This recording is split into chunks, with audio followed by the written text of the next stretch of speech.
ناظرین، عمران خان نے مارو یا مر جاؤ کا فیصلہ کر لیا ہے۔ حکومت کے خلاف فیصلہ کن احتجاج کی تاریخ بھی دے دی ہے۔ کپتان یا تو حکومت کا بوریا بستر لپیٹیں گے یا ان کی اپنی سیاست کا دھڑم تختہ ہو جائے گا۔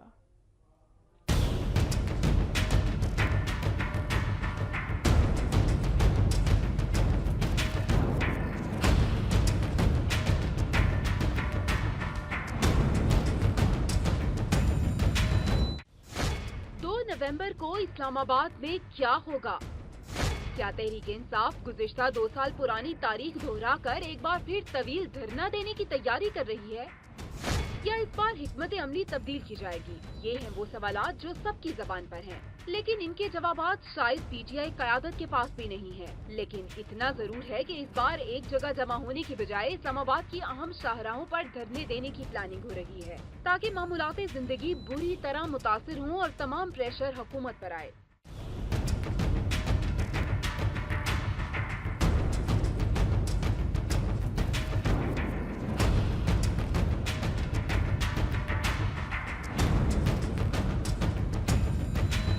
تجزیہ کاروں کے مطابق گزشتہ دھرنے میں عمران خان کو طاہر القادری کا ساتھ تھا، اب وہ بھی نہیں رہا۔ پہلے بھی اپوزیشن جماعتیں حکومت کے ساتھ تھیں، اس بار بھی کپتان کی مخالف سمت میں کھڑی ہیں۔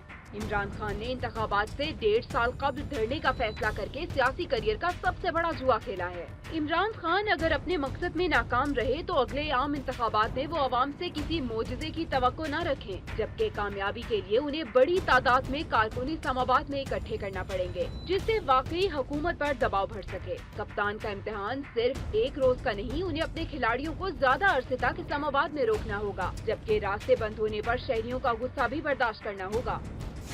آخر میں جو نتیجہ نکلا وہی کپتان کے سیاسی مستقبل کا فیصلہ کرے گا۔